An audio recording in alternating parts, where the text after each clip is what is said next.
Le parole di Zaia non stanno né in cielo né in terra, non corrispondono ai fatti e sono smentite dalle telefonate intercettate che lui ha fatto al DG di Azienda Zero, Toniolo. La polemica è ben lungi dal chiudersi e il primo a non voler lasciare che cada è proprio lui, Andrea Crisanti. Il microbiologo e senatore PD non ci sta e replica la ricostruzione fatta dal governatore sull'uso dei tamponi rapidi antigenici per lo screening in Veneto tra la prima e seconda ondata del Covid. Governatore che ieri a Cortina si era detto dispiaciuto della vicenda, ricordando la stima professionale nei confronti di Crisanti e spiegando così una parte delle intercettazioni. Io sostanzialmente cos'è che dico? Dico al mio dirigente, scusa, è da un po', vi faccio una sintesi, perdonatemi, è da un po' che va avanti sta solfa di dire che noi abbiamo denunciato il professor Crisanti. Non è vero.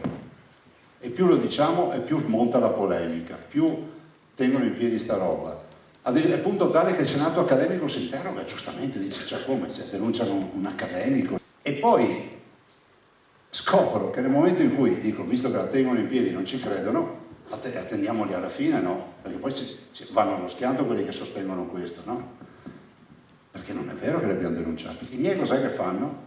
Senza confrontarsi, faccio dire, ma non hai sentito l'avvocato? Fanno due righe e dicono al Senato accademico, no, non è vero niente, non abbiamo... E lì puff, la polemica sparisce.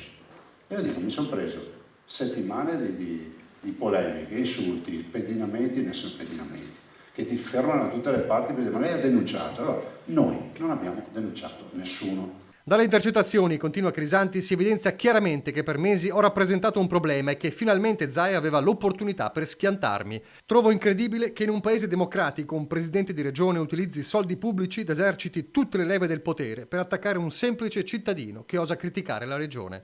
Secondo Crisanti, in un paese civile Zaia non starebbe ancora lì. L'utilizzo dei tamponi rapidi per lo screening è stato sbagliato. Il PD rincara la dose. È grave che ci sia un'interferenza così grande tra il potere politico e la scienza e che la politica voglia battere la scienza e che magari con forme che ora non si capiscono bene si voglia delegittimare una persona che svolge il proprio lavoro. Al contrattacco invece dalla Lega l'assessore regionale Roberto Marcato. Il senatore Crisanti dice parla oggi da politico che appartiene a un partito dell'opposizione in Regione Veneto e a livello nazionale.